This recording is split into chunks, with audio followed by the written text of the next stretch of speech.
নির্বাচন সংস্কার কমিশনের সব প্রস্তাব বাস্তবায়ন করলে নির্বাচন কমিশনের স্বাধীনতা খর্ব হবে বলে মন্তব্য করেছেন প্রধান নির্বাচন কমিশনার এএমএম নাসির উদ্দিন।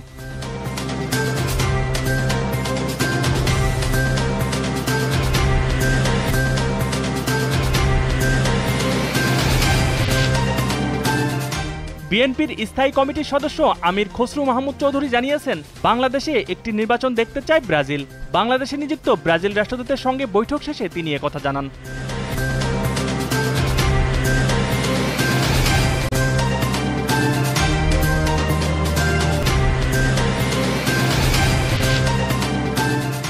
ঢাকা বিশ্ববিদ্যালয় অধিভুক্ত 7টি কলেজ নিয়ে নতুন একটি স্বতন্ত্র বিশ্ববিদ্যালয় তৈরি করা হবে বলে জানিয়েছেন শিক্ষা উপদেষ্টা অধ্যাপক ওয়াহিদ উদ্দিন মাহমুদ।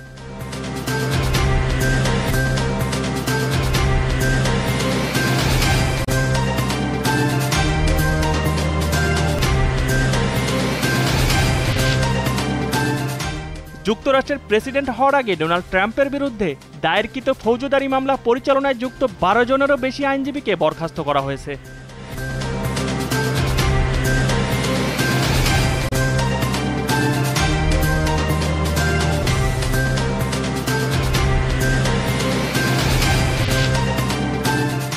ওয়েস্ট ইন্ডিজের বিপক্ষে সিরিজের প্রথম টি-20তে ক্যারিবিয়ানদের কাছে 8 উইকেটে হেরেছে বাংলাদেশ নারী দল। এতে সিরিজে এগিয়ে আছে স্বাগতিকরা।